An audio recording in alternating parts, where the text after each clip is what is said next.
Es un gozo verlos, hermanos. Esta mañana, con la ayuda de Dios, vamos a estudiar la parábola del sembrador.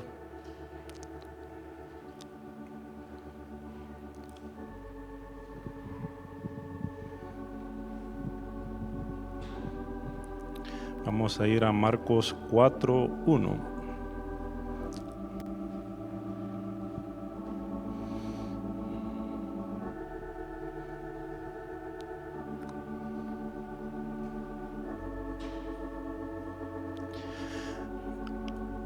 Otra vez comenzó Jesús a enseñar junto al mar, y se reunió alrededor de él mucha gente, tanto que entrando en una barca se sentó en ella en el mar, y toda la gente estaba en tierra junto al mar.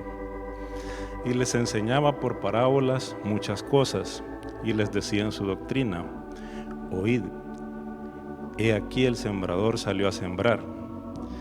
Y al sembrar aconteció que una parte cayó junto al camino, y vinieron las aves del cielo y la comieron. Otra parte cayó en pedregales, donde no tenía mucha tierra, y brotó pronto, porque no tenía profundidad de tierra. Pero salido el sol, se quemó, porque no tenía raíz, se secó. Otra parte cayó entre espinos, y los espinos crecieron y la ahogaron, y no dio fruto. Pero otra parte cayó en buena tierra y dio fruto, pues brotó y creció y produjo a 30, a 60 y a 100 por uno. Entonces les dijo: el que tiene oídos para oír, oiga.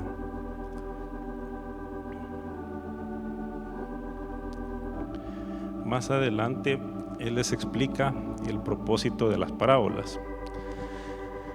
En el versículo 10, siempre de Marcos 4, cuando estuvo solo, los que estaban cerca de él, con los 12 le preguntaron sobre la parábola. Los 12 eran sus discípulos. Y hermanos, ¿quién es un discípulo? ¿Somos discípulos nosotros del Señor? ¿O solo seguidores de sus bendiciones y promesas?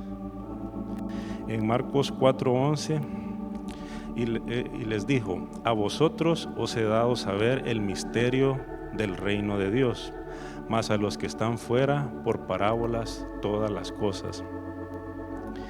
Y Pablo también nos habla de este misterio y su importancia para nuestras vidas.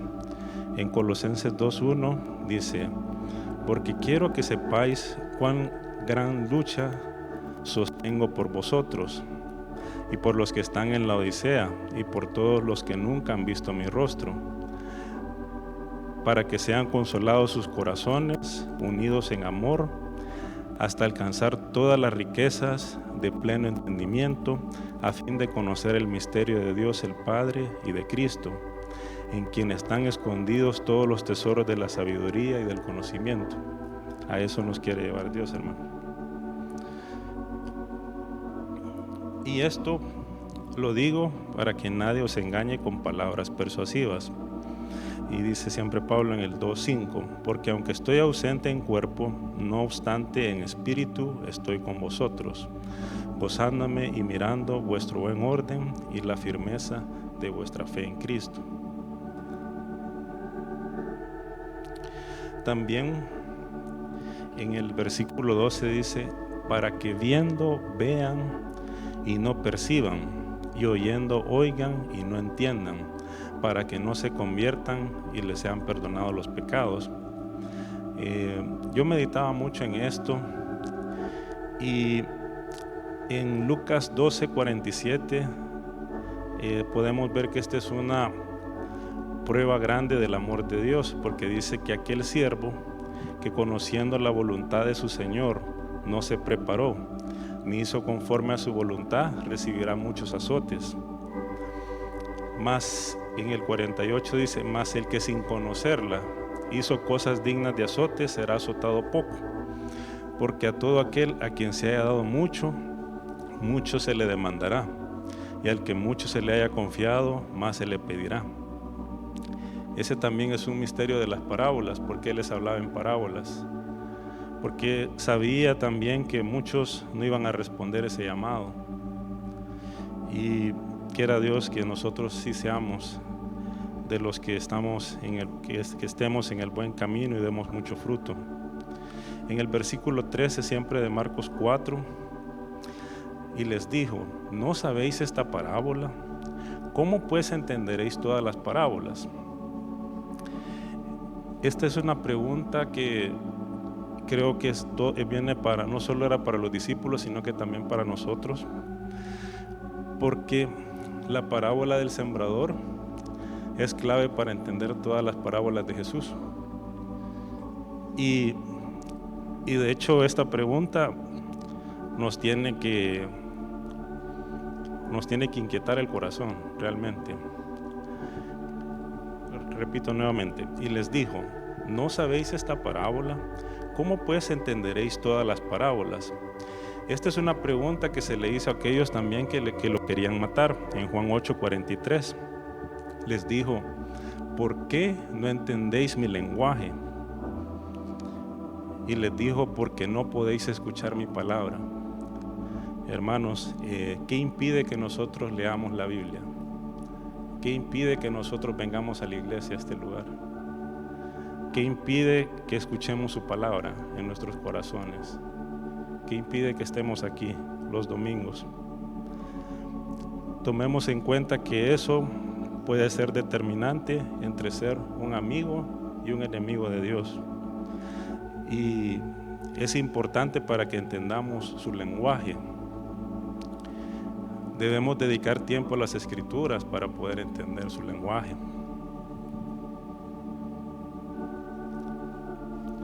También en Marcos 4:14 nos dice que el sembrador es el que siembra la palabra.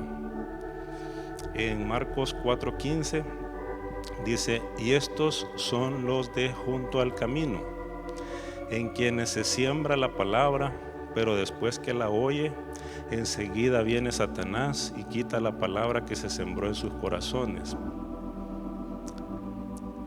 También Job 28:7 nos habla de una senda que nunca la conoció ave, ni ojo de buitre la vio.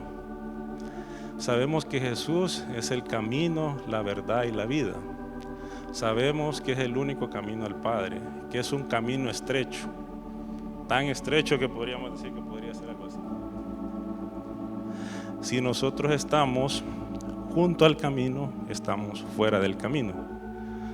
Si ahí está el camino, si ahí está Cristo, o sea, yo no estoy en Cristo. Es importante que estemos en Él para terminar bien, para llegar a la meta. Y tenemos que meditar bien en nuestros caminos, si en realidad estamos en el camino de Cristo o estamos en nuestros propios caminos de muerte, porque realmente el único camino de vida es Cristo, hermanos. Y algo que me toca mucho el corazón es que al recibir la invitación para ir a la iglesia Siloé en Urabá, Antioquia, Colombia, un señor se había perdido, se había salido del camino. Ese camino lo llevaba a recoger frutas, y cuando nosotros llegamos nos informaron de eso. Y una de las cosas que tocó mucho mi corazón era de que las personas de ahí estaban esperando que aparecieran las aves carroñeras para identificar el cuerpo del muerto. Y realmente eso en el camino de Cristo no se ve, porque es un camino de vida.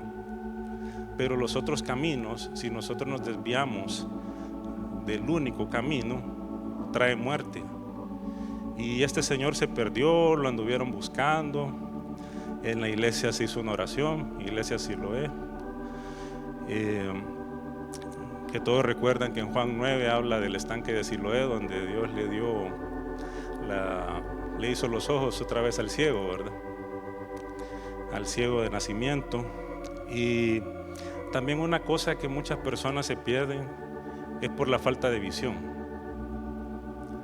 Eso es algo tremendo, realmente, que nuestra visión sea como de paloma, que nuestro único mirar sea Cristo en esta vida. Y se hizo una oración en la iglesia, la iglesia Siloé del Ministerio Cebrón en Urabá, en el 2, y el Señor apareció, gracias a Dios.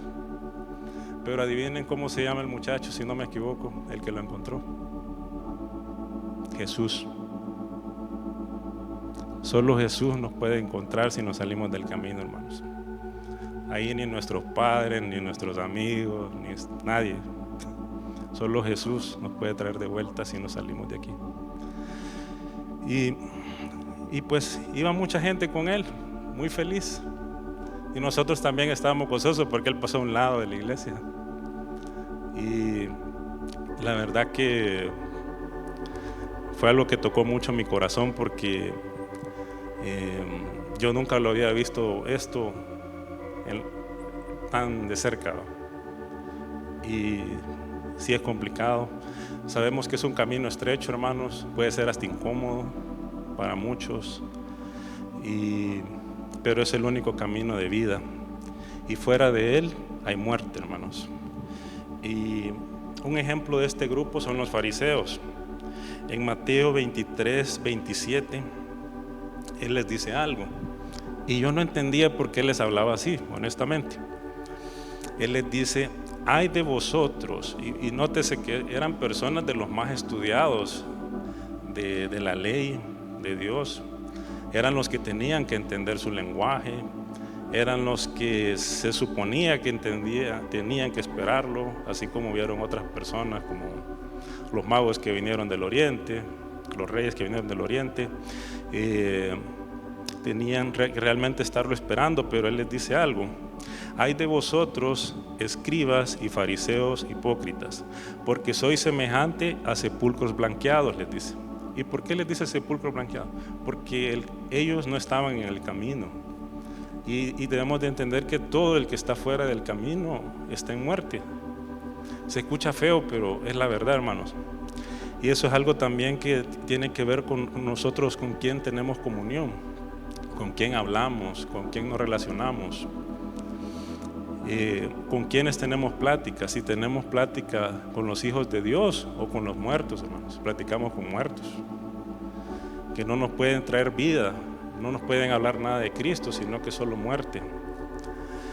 Y también hay un dicho que decía mi abuelita: mira con quién andas y te diré quién eres, dice, ¿no? ¿Andamos con los muertos o con los vivos, hermanos? Y dice: porque sois semejantes a sepulcros blanqueados, que por fuera la verdad se muestran hermosos, mas por dentro están llenos de huesos de muertos y de toda inmundicia, les dice.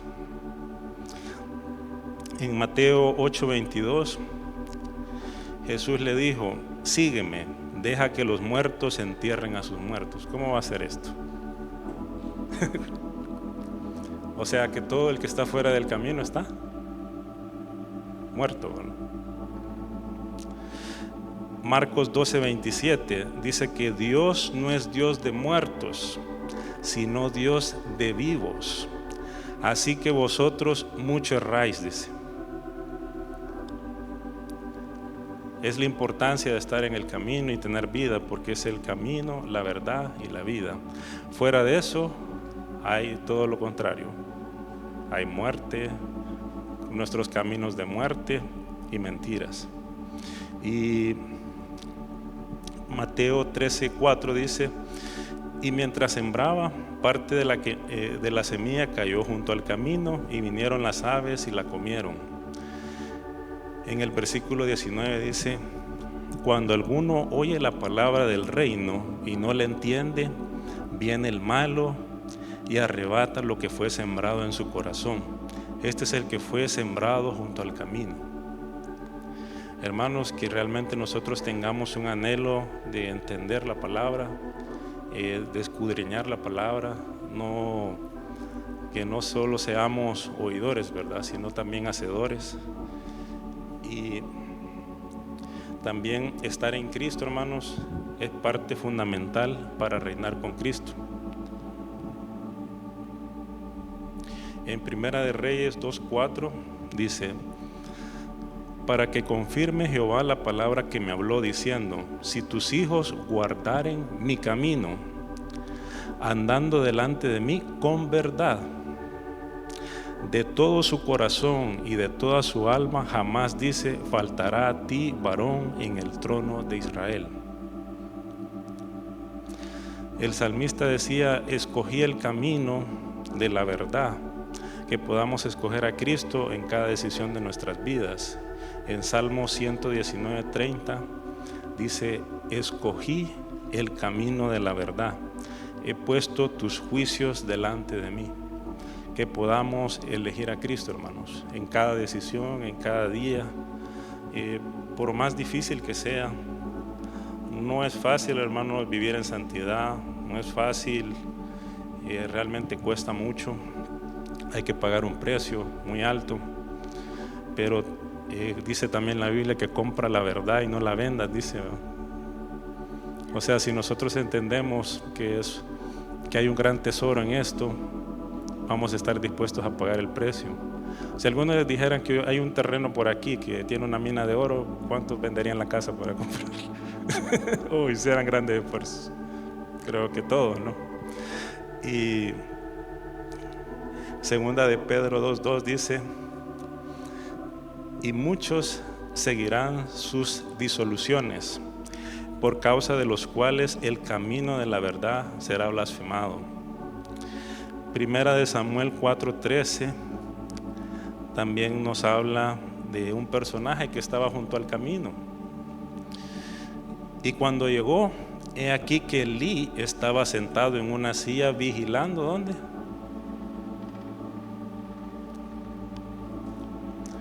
Junto al camino. Nosotros sabemos que Elí era un sacerdote que tenía, sus hijos estaban mal. Él lo sabía, pero él no hacía nada.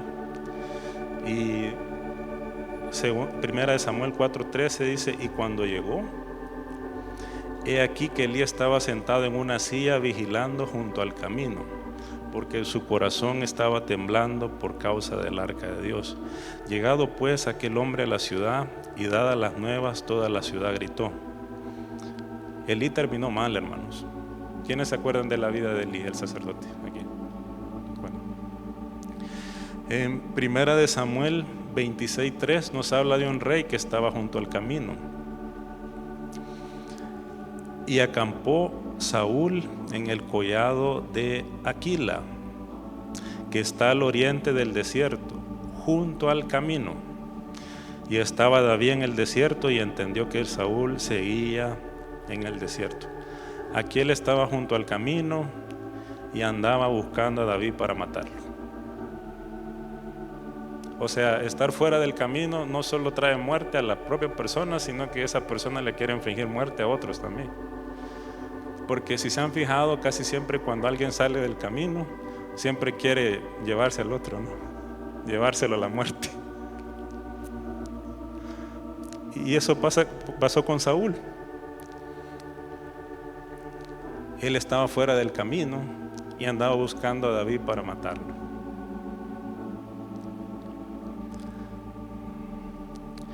También nos habla de Absalón, segunda de Samuel 15:2.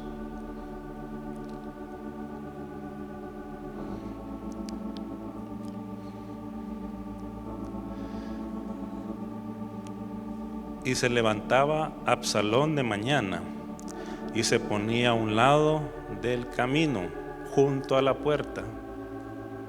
Y a cualquiera que tenía pleito y venía al rey a juicio, Absalón le llamaba y le decía, ¿de qué ciudad eres? Y él respondía, tu siervo es de una de las tribus de Israel. Absalón era el del pelo hermoso que terminó colgado, ¿verdad? ¿Se acuerdan de él, verdad? Si ustedes se fijan, todos estos personajes hasta aquí, todos terminaron mal. Tuvieron muertes muy tristes y violentas. Realmente, de los que la Biblia menciona que estuvieron junto al camino, solo pocos alcanzaron misericordia, pero porque clamaron. Como dos ciegos que estaban sentados junto al camino en Mateo 20:30. Dice, y dos ciegos que estaban junto al camino, cuando oyeron que Jesús pasaba, clamaron, diciendo, Señor, Hijo de David, ten misericordia de nosotros. Hermanos, si realmente nosotros no estamos en el camino, por alguna razón, al examinar nuestros corazones, que podamos clamar si hemos perdido la visión como estos ciegos, que podamos decir: Señor, Hijo de David, ten misericordia de nosotros. Y que Él tenga misericordia de nosotros, hermanos, porque ese es el único camino de vida, hermano, y de vida eterna. Y es algo bien serio. Vamos a ver el siguiente, que es los pedregales.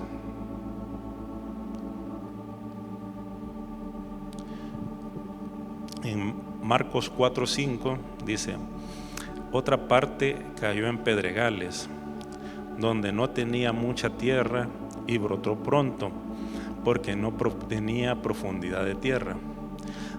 Esto más adelante lo explica en el versículo 17, siempre de Marcos 4.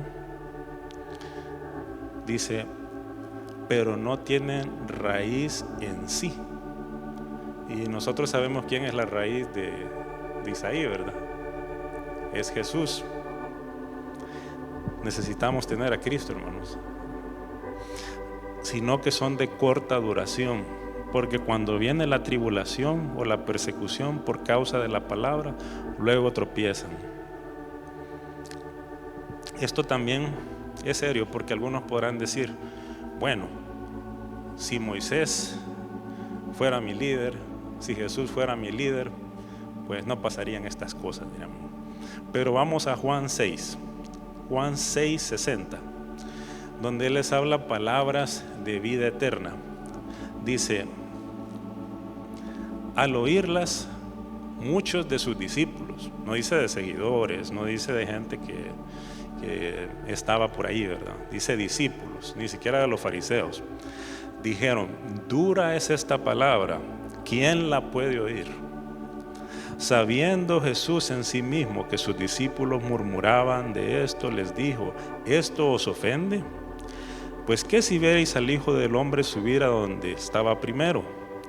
El Espíritu es el que da vida, la carne para nada aprovecha. Las palabras que yo os he hablado son espíritu y son vida. Pero hay algunos de vosotros que no creen, porque Jesús sabía desde el principio quiénes eran los que no creían y quién le había de entregar. Y dijo: por eso os he dicho que ninguno puede venir a mí si no le fuere dado del Padre. Y aquí hay un versículo que es un poco curioso. Es Juan 6:66. 3:6. Y este es uno de los versículos, creo yo, más tristes de la Biblia, porque dice: desde entonces muchos de sus discípulos, no dice de los fariseos, de gente normal, de recaudadores de impuestos, de sus discípulos volvieron atrás y ya no andaban con ¿quién? Con Jesús, con Él. Dijo entonces Jesús a los 12: ¿queréis acaso iros también vosotros? Es serio, ¿no? O sea, estaba entre discípulos. Y aquí en el 68 le respondió Simón Pedro: Señor, ¿a quién iremos? Tú tienes palabras de vida eterna. Y nosotros hemos creído y conocemos que tú eres el Cristo, el Hijo del Dios viviente. Pero qué serio, hermano. Juan 6:66. Desde entonces muchos de sus discípulos volvieron atrás y ya no andaban con Él. ¿Somos nosotros discípulos del Señor, hermano? Que el Señor nos ayude a no regresar atrás, a abandonar el camino, hermanos. Más en estos tiempos, en esta hora de prueba que ha de venir sobre el mundo entero, hermanos. Vamos también a Juan 12, 41, 42.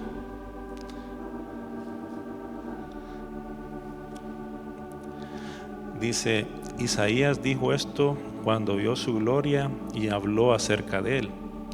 Con todo eso, aún de los gobernantes, muchos creyeron en él. Pero a causa de los fariseos no lo confesaban para no ser expulsados de la sinagoga. Aquí dice algo. ¿Por qué? Porque amaban más la gloria de los hombres que la gloria de Dios.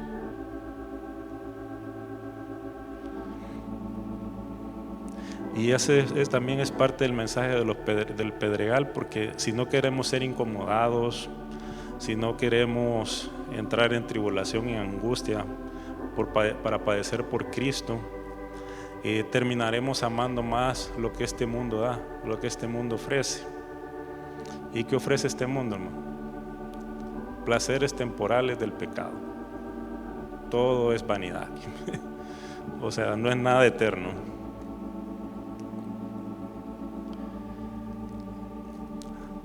También vemos otro ejemplo, que es Herodes.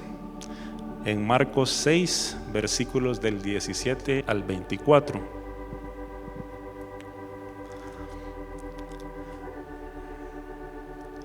Dice, aquí estamos viendo ejemplo de los pedregales, ¿verdad? Este es otro ejemplo. Porque el mismo Herodes había enviado y prendido a Juan y le había encadenado en la cárcel por causa de Herodías, mujer de Felipe, su hermano, pues la había tomado por mujer. Porque Juan decía a Herodes, no te es lícito tener la mujer de tu hermano. Pero Herodías le acechaba y deseaba matarle y no podía. Versículo 20. Porque Herodes temía a Juan, sabiendo que era varón justo y santo, y le guardaba a salvo. Y oyéndole se quedaba muy perplejo, pero le escuchaba de buena gana. Esa es la característica de alguien que está en los pedregales. Pero venido un día oportuno en que Herodes, en la fiesta de su cumpleaños, daba una cena a sus príncipes y tribunos y a los principales de Galilea, entrando la hija de Herodías, danzó y agradó a Herodes y a los que estaban con él a la mesa. Y el rey dijo a la muchacha, pídeme lo que quieras y yo te lo daré. Y le juró, todo lo que me pidas te daré hasta la mitad de mi reino. Saliendo ella dijo a su madre, ¿qué pediré? Y ella le dijo, la cabeza de Juan el Bautista. O sea, cuando vino la tribulación y la angustia, a pesar de que Herodes oía de buena gana a Juan, no tenía raíz en sí mismo, no tenía Cristo. No pudo decir que no.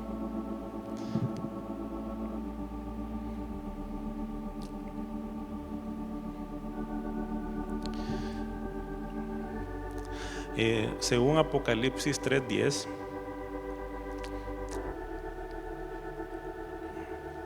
nos habla de la importancia de guardar la palabra.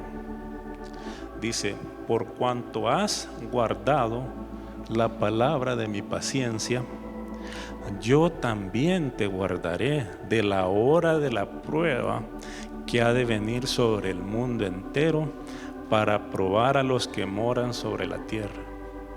Ese es uno de los beneficios de guardar la palabra también, que no solo entendemos a nuestro amado y a sus cartas de amor, sino que también Él nos va a dar de su protección. Y en Ezequiel 14:14 dice, vino a mí palabra de Jehová diciendo, hijo de hombre, cuando la tierra pecare contra mí rebelándose pérfidamente y extendiere yo mi mano sobre ella y le quebrantare el sustento del pan y enviar en ella hambre y cortare de ella hombres y bestias. Aquí nos da una clave, versículo 14. Si estuviesen en medio de ella estos tres varones, Noé, Daniel y Job, ellos por su justicia librarían únicamente sus propias vidas, dice Jehová el Señor. Miren qué serio esto. Solo tres varones, Noé, Daniel y Job. Entonces sería bueno ver qué claves nos dejan ellos, ¿no? Y por lo menos en Job 42:10 nos dice que y quitó Jehová la aflicción de Job cuando él hubo orado por sus amigos, y aumentó el doble todas las cosas que habían sido de Job. que seamos intercesores, hermanos, que dediquemos tiempo a orar por nuestros amigos, por los que están en la iglesia, que oremos todos por todos los hermanos que estamos aquí. Eso es clave, hermanos. También vemos una clave en Daniel 1:8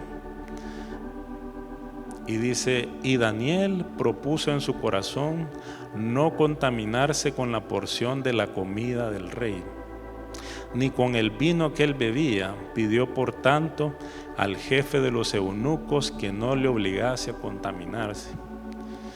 Hermanos, que tengamos el corazón de Daniel, de no contaminarnos con lo que este mundo da, con lo que este mundo ofrece. Y también con Noé vemos algo en Génesis 6, versículos del 7 al 8. Y dijo Jehová: raeré de sobre la faz de la tierra los hombres que he creado, desde el hombre hasta la bestia, y hasta el reptil, y las aves del cielo, pues me arrepiento de haberlos hecho. Pero aquí hay una clave: pero Noé halló gracia ante los ojos de Jehová. Que podamos hallar gracia nosotros, que pidamos por la gracia divina, hermanos, para estar en este tiempo, para las pruebas que tenemos a diario, para todas las situaciones que se nos presentan en nuestras vidas. Y algo que también es importante está en 2 de Timoteo 4, versículos del 1 al 8. Dice, versículo 1 de 2 de Timoteo: te encarezco delante de Dios y del Señor Jesucristo, que juzgará a los vivos y a los muertos en su manifestación y en su reino, que prediques la palabra, que instes a tiempo y fuera de tiempo, redarguye, reprende, exhorta con toda paciencia y doctrina, porque vendrá tiempo cuando no sufrirán la sana doctrina, sino que teniendo comezón de oír, se amontonarán maestros conforme a sus propias concupiscencias, y apartarán de la verdad de Cristo el oído, y se volverán a las fábulas. Cuando dicen que han hallado un nuevo libro que dice algo que es diferente en la Biblia, que hallaron en Egipto, en las pirámides, cosas así, esas son fábulas, hermano. Pero tú, sé sobrio en todo, soporta las aflicciones, haz obra de evangelista, cumple tu ministerio. Porque yo ya estoy para ser sacrificado, y el tiempo de mi partida está cercano. He peleado la buena batalla, he acabado la carrera, he guardado la fe. Por lo demás me está guardada la corona de justicia, la cual me dará el Señor, juez justo, en aquel día, y no solo a mí, sino también a todos los que aman su venida. Que seamos de los que amamos su venida, hermano. Porque ¿qué dice que nos darán? Una corona de justicia. O sea, esto es clave para que reinemos, hermano. Para que reinemos con Cristo.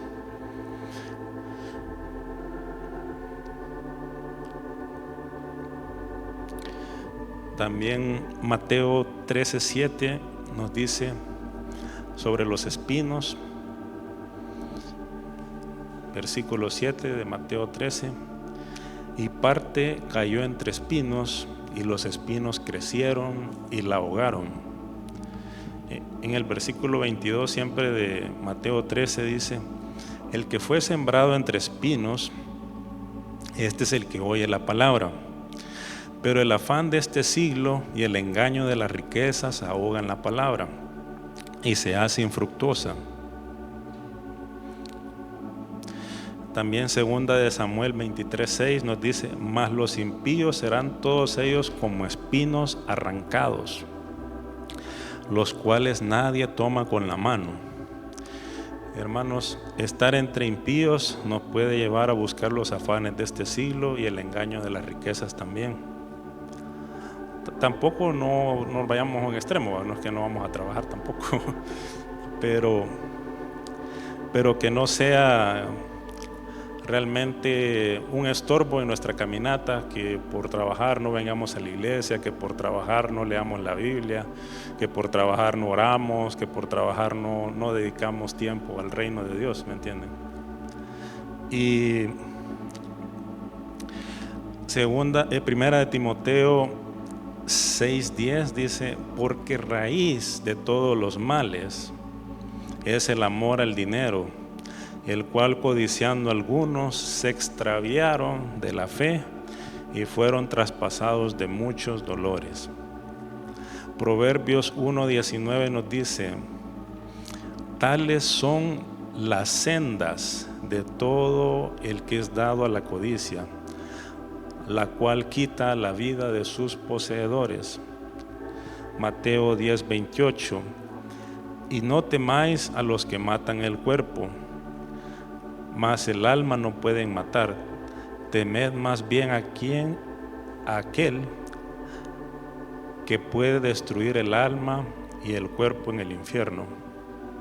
Proverbios 22:5 dice: espinos y lazos hay en el camino del perverso.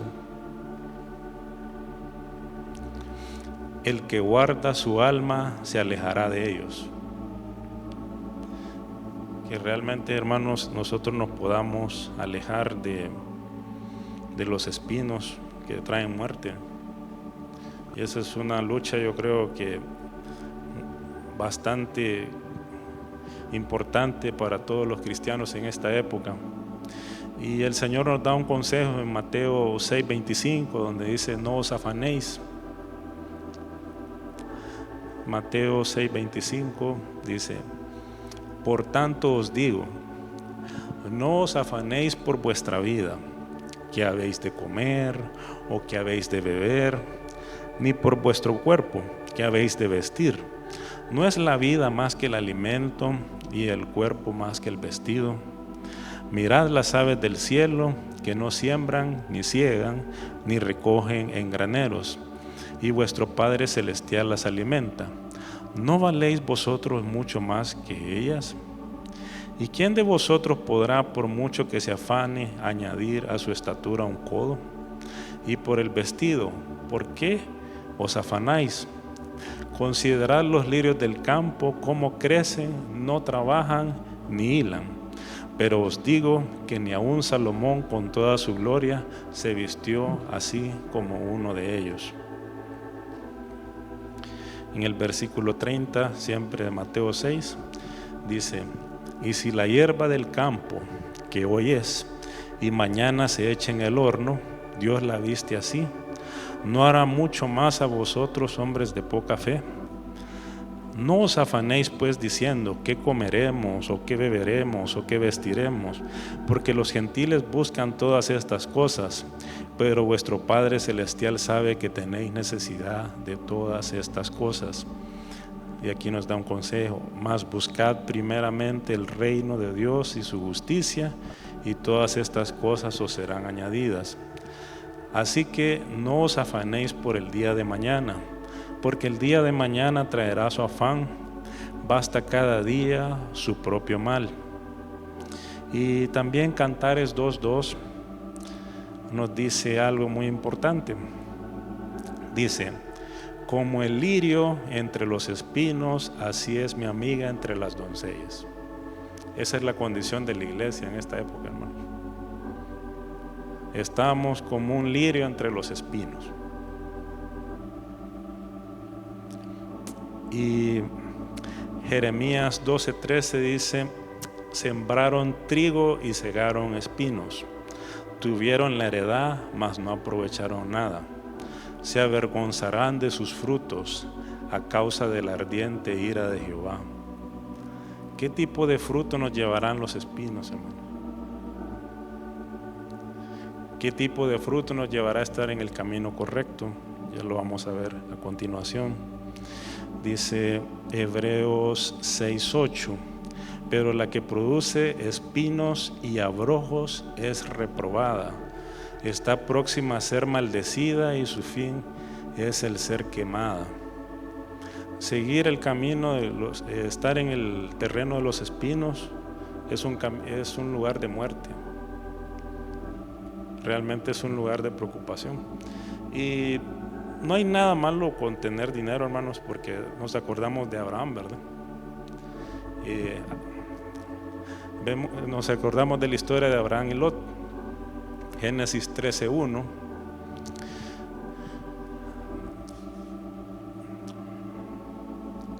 Dice: subió pues Abraham de Egipto hacia el Negev, él y su mujer con todo lo que tenía, y con él Lot. Y Abraham era riquísimo en ganado, en plata y en oro.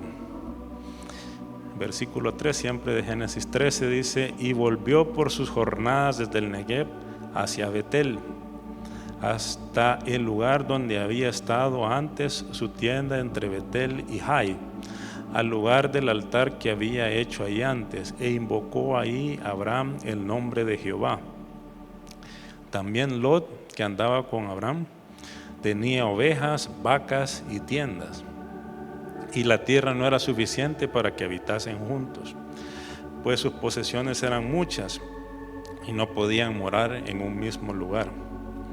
Y hubo contienda entre los pastores del ganado de Abraham y los pastores del ganado de Lot. Y el cananeo y el fereceo habitaban entonces en la tierra.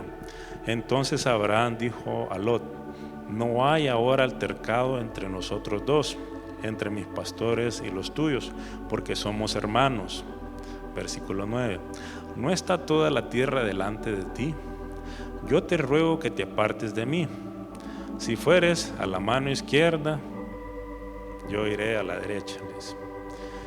Y si tú a la derecha, yo iré a la izquierda.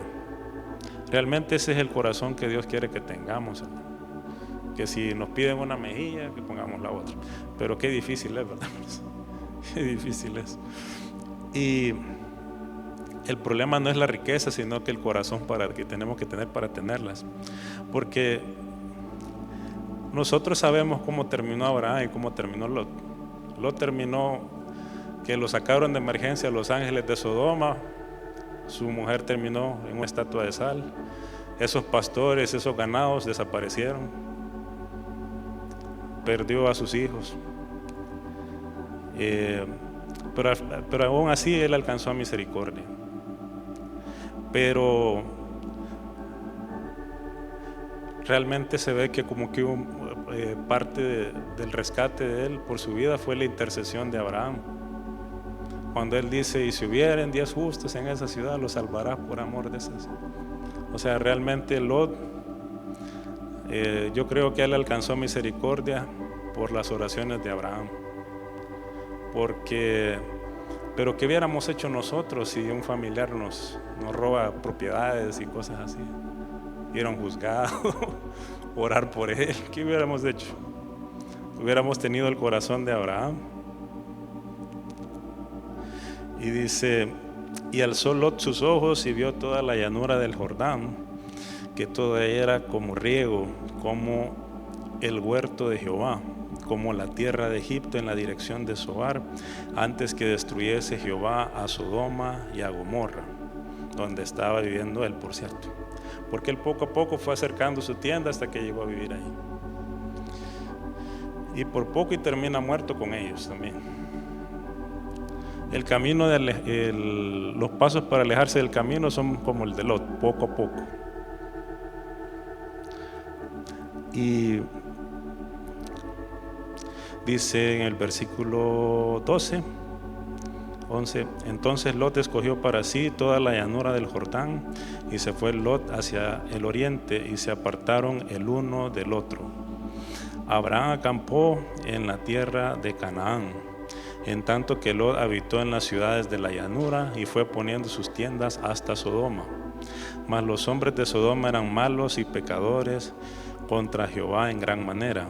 Y Jehová dijo a Abraham, después que Lot se apartó de él: alza ahora tus ojos y mira desde el lugar donde estás hacia el norte y el sur, y al oriente y al occidente.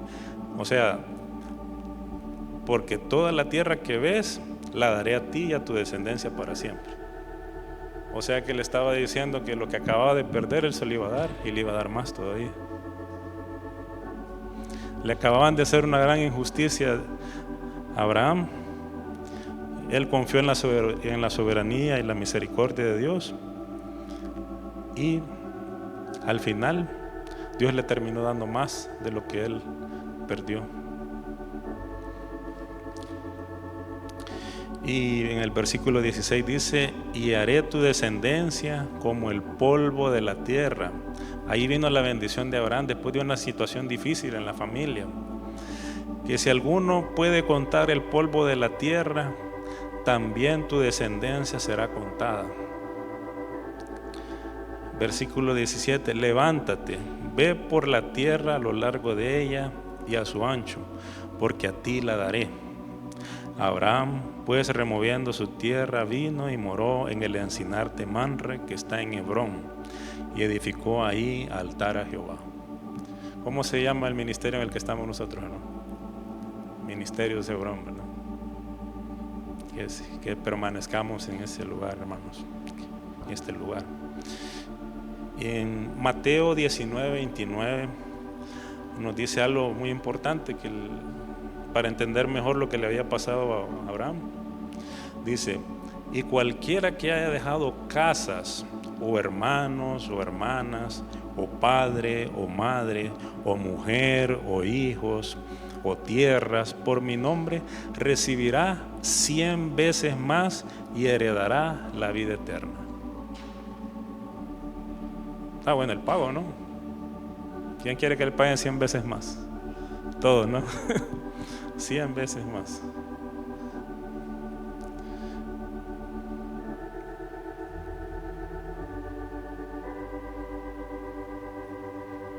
Y ahora vamos a hablar de la buena tierra, hermanos.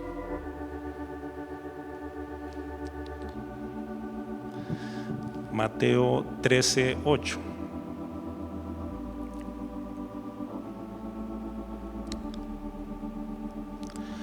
Pero parte cayó en buena tierra y dio fruto, cual a 100, cual a 60 y cual a 30 por uno. En el versículo 23 nos explica más sobre esto y dice: mas el que fue sembrado en buena tierra, este es el que oye y entiende la palabra y da fruto y produce a 100, a 60 y a 30 por uno. En Deuteronomio 1:35 dice: no verá hombre alguno de estos de esta mala generación la buena tierra que juré que había de dar a vuestros padres. También la buena tierra es el lugar al que el Señor nos quiere llevar. Es la tierra que fluye leche y miel, hermanos. Y en Deuteronomio 8:1 dice: cuidaréis de poner por obra todo mandamiento que yo os ordeno hoy, para que viváis y seáis multiplicados, y entréis y poseáis la tierra que Jehová prometió con juramento a vuestros padres. Esa es clave para que entremos en la buena tierra, hermanos, porque es ahí donde tenemos que dar buen fruto, en la buena tierra. Dice versículo 7: porque Jehová tu Dios te introduce en la buena tierra, tierra de arroyos, de aguas, de fuentes y de manantiales, que brotan en vegas y montes. En el versículo dice: y comerás y te saciarás y bendecirás a Jehová tu Dios por la buena tierra que te habrá dado. Realmente ese es el lugar de la bendición, ese es el lugar que el Señor nos quiere llevar. En Primera de Crónicas 28:8 dice: ahora pues, ante los ojos de todo Israel, congregación de Jehová, y en oídos de nuestro Dios, guardad e inquirid en todos los preceptos de Jehová, vuestro Dios, para que poseáis la buena tierra y la dejéis en herencia a vuestros hijos después de vosotros perpetuamente. También Deuteronomio 20:20 nos dice: mas el árbol que sepas que no lleva fruto, podrás destruirlo y talarlo, para constituir baluarte contra la ciudad que te hace la guerra hasta sojuzgarla.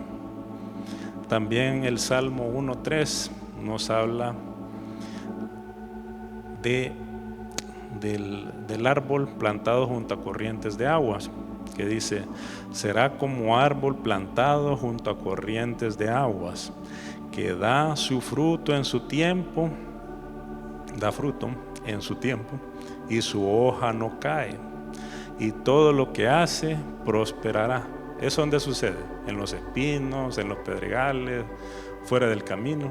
¿En qué lugar ocurre todo eso? En la buena tierra. Es correcto.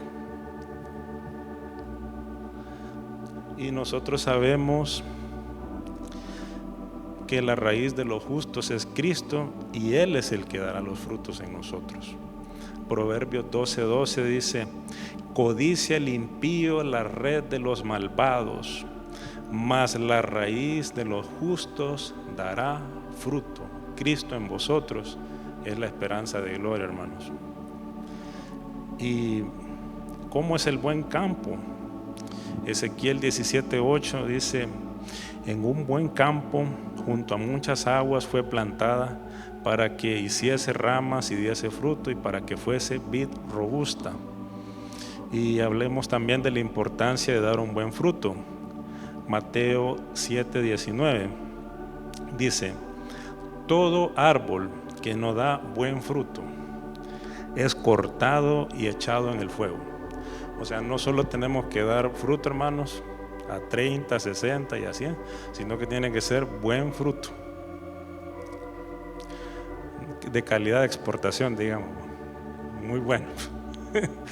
Entonces, siempre aquí en Mateo 13:23 dice: mas el que fue sembrado en buena tierra, este es el que oye y entiende la palabra y da fruto y produce a 100, a 60 y a 30 por uno. Y como esto está relacionado también con las otras parábolas, vamos a ver una parábola que está relacionada con la del sembrador, con la buena tierra, que es la parábola del trigo y la cizaña.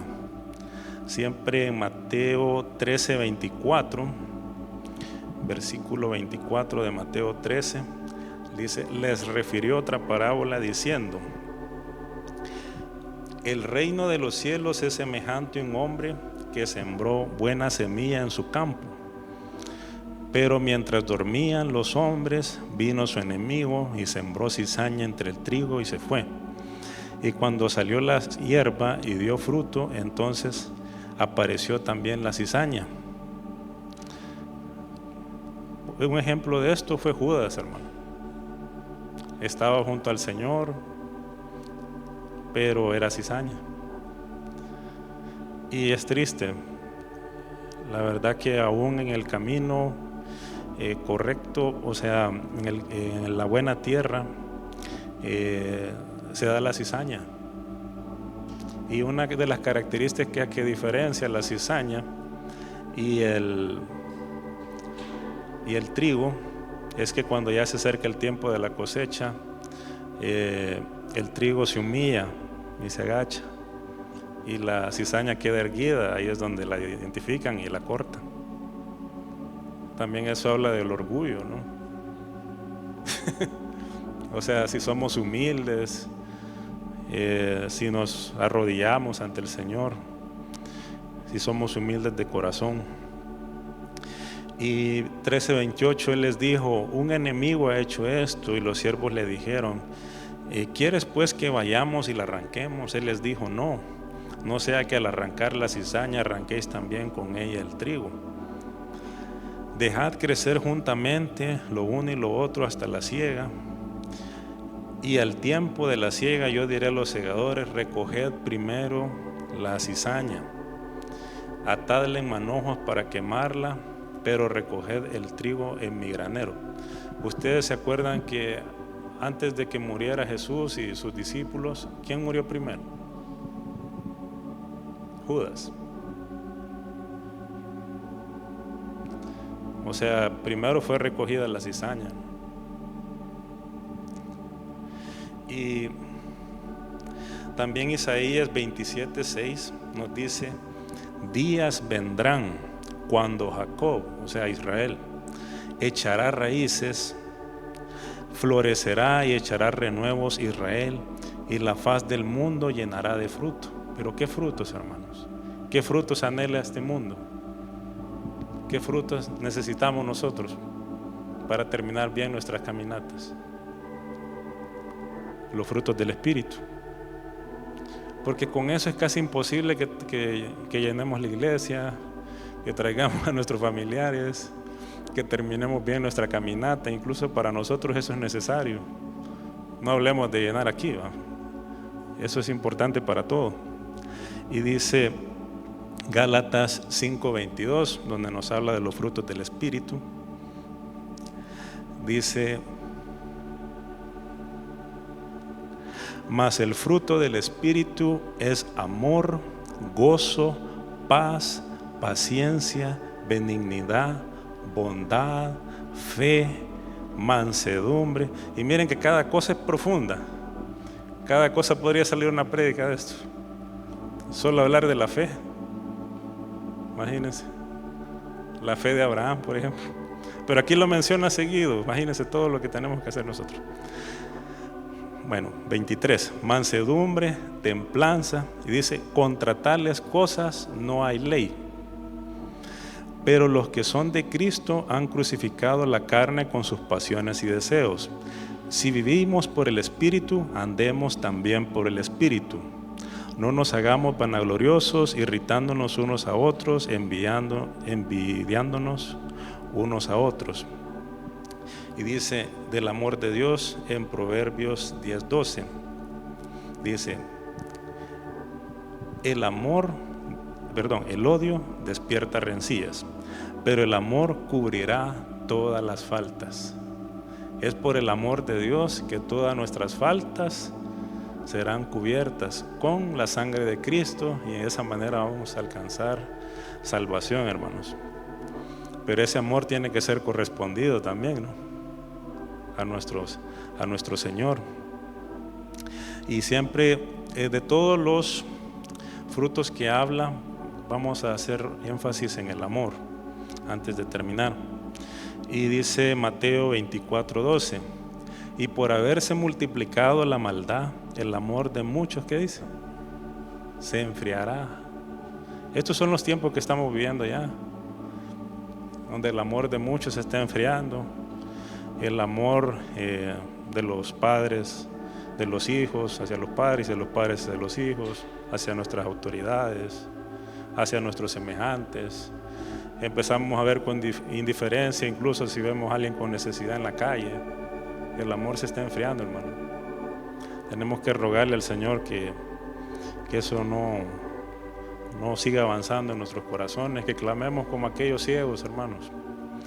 Y también Juan 15:13 nos habla que Jesús murió por ti y por mí, y explica por qué. Dice: nadie tiene mayor amor que este, que uno ponga su vida por sus amigos.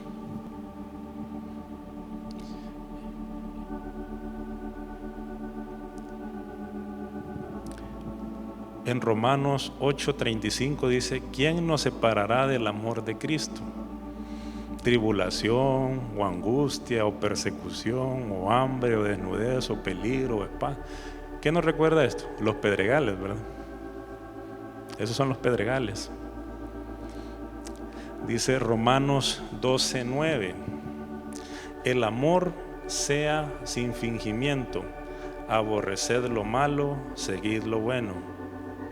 Romanos 12:10 dice: amaos los unos a los otros con amor fraternal, en cuanto a honra, prefiriéndoos los unos a los otros. Y nosotros también sabemos que el cumplimiento de la ley es el amor. En Romanos 13:10 nos explica que el amor no hace mal al prójimo. Así que el cumplimiento de la ley es el amor. O sea, todo el Antiguo Testamento, o sea, toda la Biblia se puede cumplir ¿con qué? Con el amor. Porque dice que el amor no hace mal al prójimo. Así que el cumplimiento de la ley es el amor. Qué importante es el amor, ¿no? El amor de Dios. Y en 1 Corintios 13:1 nos explica por qué es importante. Dice, si yo hablase lenguas humanas y angélicas, puedo hablar como 80 idiomas, ruso, árabe, chino, todo, y angélicas también, y dice, y no tengo amor, vengo a ser como metal que resuena o címbalo que retiñe. Y si tuviese profecía y entendiese todos los misterios y toda ciencia, trabajar en la NASA, la persona dice, y si tuviese toda la fe, de tal manera que trasladase los montes. O sea, eso es lo que nosotros no tenemos, hermano. Ni así chiquita la fe. Nosotros, ¿quién de aquí puede mover montes? Nadie. Entonces, imagínense a quiénes les está hablando. Dice, y si tuviese profecía y entendiese todos los misterios y toda ciencia, y si tuviese toda la fe de tal manera que trasladase los montes, y no tengo amor, nada soy, dice. O sea que aunque hubiera alguien que hiciera show moviendo los montes, así, dice que nada es. Y si repartiese todos mis bienes para dar de comer a los pobres, y si entregase mi cuerpo para ser quemado y no tengo amor, de nada me sirve. Y también vemos que el amor puede vencer los afanes en el Salmo 91:14. Dice, por cuanto en mí ha puesto su amor, yo también lo libraré. Le pondré en alto por cuanto ha conocido mi nombre. Siempre regresando a 1 Corintios 13:4, nos dice que el amor es sufrido. Si no, acordémonos de nuestro Señor como murió en la cruz, hermano. Dice que es benigno. El amor no tiene envidia. El amor no es jactancioso, no se envanece, no hace nada indebido, no busca lo suyo, no se irrita, no guarda rencor, no se goza de la injusticia, mas se goza de la verdad. Dice que todo lo sufre, así como Abraham, ¿verdad? Por Lot, todo lo cree, todo lo espera, todo lo soporta. Y aquí hay algo importante en el versículo 8, dice que el amor nunca deja de ser. ¿Por qué? Porque Dios es amor, Él es eterno. Si tenemos ese amor, si tenemos la vida de Dios en nosotros, tendremos vida eterna, hermanos. Y dice, el amor nunca deja de ser, pero las profecías se acabarán y cesarán las lenguas y la ciencia acabará. Porque en parte conocemos y en parte profetizamos, mas cuando venga lo perfecto, entonces lo que es en parte se acabará. Cuando yo era niño, hablaba como niño, pensaba como niño, juzgaba como niño, mas cuando ya fui hombre, dejé lo que era de niño. Ahora vemos por espejo, oscuramente, mas entonces veremos cara a cara. Ahora conozco en parte, pero entonces conoceré como fui conocido. Y en el 1 Corintios 13:13 dice, y ahora permanecen la fe, la esperanza y el amor. Estos tres, pero el mayor de ellos es el amor, hermanos. Y realmente que seamos siervos fieles, que amamos a nuestro Señor, que amamos a nuestro amado, y que en esta caminata, sea que estamos fuera o incluso estamos en cualquier lugar, que podamos terminar bien, que al final el Señor pueda decir agradado en nuestras vidas, bien, buen siervo y fiel, sobre poco has sido fiel, sobre mucho te pondré. Que realmente esa sea la expectativa y la necesidad de nuestros corazones, hermanos. Que seamos fieles hasta el fin, que permanezcamos en el camino, que ante las situaciones, las pruebas, las dificultades de esta vida no cedamos, que ante las tentaciones de la riqueza y los afanes de este siglo no nos desviemos, sino que lleguemos a la buena tierra, que Dios nos ponga ahí y que demos mucho fruto. Entre ellos el amor, porque dice que el amor es el cumplimiento de la ley. el amor no hace mal al prójimo, no hace nada indebido. Eso es lo que nosotros necesitamos para que este mundo se llene de la gloria de Dios. Y sabemos, Señor, hermanos, que realmente hay una gran necesidad en el mundo. O sea, donde quiera que nosotros vayamos, hay almas que necesitan oír de Cristo. O sea, que realmente de aquí puedan salir misioneros, pastores, para la gloria y honra de Dios, no tan solo oidores. Y si también no podemos salir por alguna razón, que por lo menos apoyemos aquí en la iglesia donde estamos, de alguna manera. Y pues ahí hay un sobre también que dice misiones, ¿verdad? Realmente nosotros podemos apoyar estando aquí también, porque en el mundo, hermanos, hay mucha necesidad. Hay tantas personas que necesitan oír a Cristo. Yo en el viaje a Colombia me quedé muy admirado. Le comentaba a los hermanos Rivas, el hermano Juan Camilo Puerta, allá en San Félix había llevado su carro a un lavadero. Le dicen a los car wash, los lavados de carros. Y pues yo estaba sentado ahí, pues no tenía realmente mucho que hacer, solo estaba viendo el paisaje, un lugar muy bonito, creo que les enseñé a ustedes, ¿verdad? Y en ese momento se me acercó un muchacho y él me dijo, ¿usted es pastor? Y yo le dije, no, pero vine a predicar aquí a Colombia, le dije. Y él me dijo, algo me dice que si usted ora por mí y pone su mano aquí, yo seré sano. En eso me acordé también que sano y salvo es lo mismo. Y llamé al hermano Juan Camilo para que oráramos por él. Y él aceptó al Señor. O sea, hay mucha necesidad en el mundo. Y yo nunca había visto tanta necesidad. Personas que aceptaban al Señor de una manera muy especial, con mucha facilidad. Casi que ni uno ni los tenía que buscar, ellos lo buscaban a uno. Es muy curioso, pero esa es la necesidad que hay, que realmente, hermanos, que el mundo pueda ver a Cristo en nosotros, porque esa es la esperanza de gloria. Eso es lo que va a cambiar este mundo.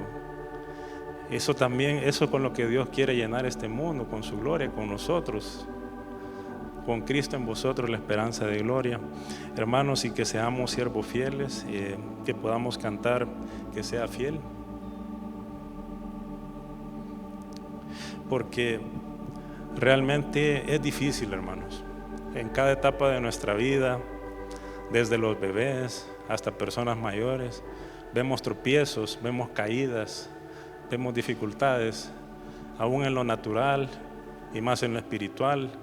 Vemos batallas, vemos cosas que son complicadas, enfermedades, luchas, afanes. Todo eso está a la orden del día. Pero que al final de toda nuestra vida, al final de terminar el camino, que el Señor pueda decir de nosotros, bien, buen siervo y fiel. Hermanos, puestos en pie, vamos a cantar que sea fiel.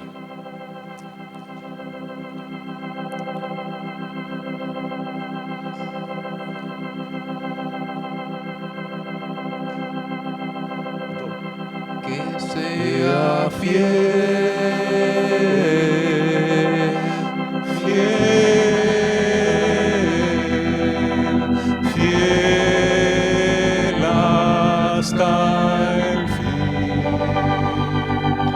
Quiero ser fiel,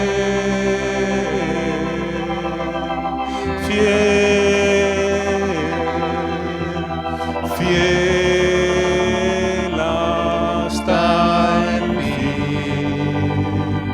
Y cuando esté en tu presencia, quiero ir, buen siervo y fiel, que sea fiel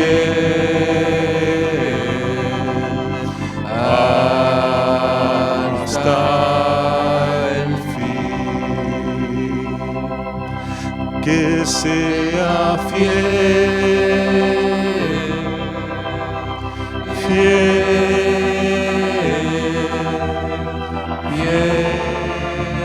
hasta el fin.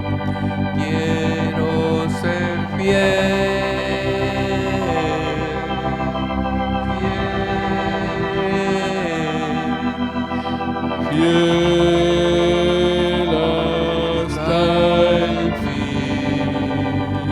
Y cuando esté en su presencia pueda oír, buen siervo y fiel, sea fiel hasta el fin. Señor, que esta sea la petición de nuestro corazón, que un día podamos llegar a ser siervos fieles a ti, Señor, que día tras día podamos someternos a tus tratos, a tu moldeamiento, para que todas aquellas cosas en las cuales todavía no somos fieles, que tú puedas ayudarnos a ir siendo fieles cada día, que podamos escudriñar nuestros corazones y hacer un autoexamen para saber si estamos fallando en algo. También te pedimos, Señor, que si en nuestro terreno todavía hay piedras, que tú puedas quitar esas piedras de nuestro terreno para llegar a ser una buena tierra. Que si en nuestro terreno todavía hay espinas, si todavía hay cardos, si todavía hay montarrales, que tú puedas ayudar para que ese terreno sea limpiado de toda maleza, para un día poder llegar a ser una buena tierra donde el sembrador celestial haya trabajado, haya arado nuestra tierra, la haya abonado, la haya preparada, para que un día esa semilla pueda germinar y pueda llegar a producir los frutos deseados por el Padre.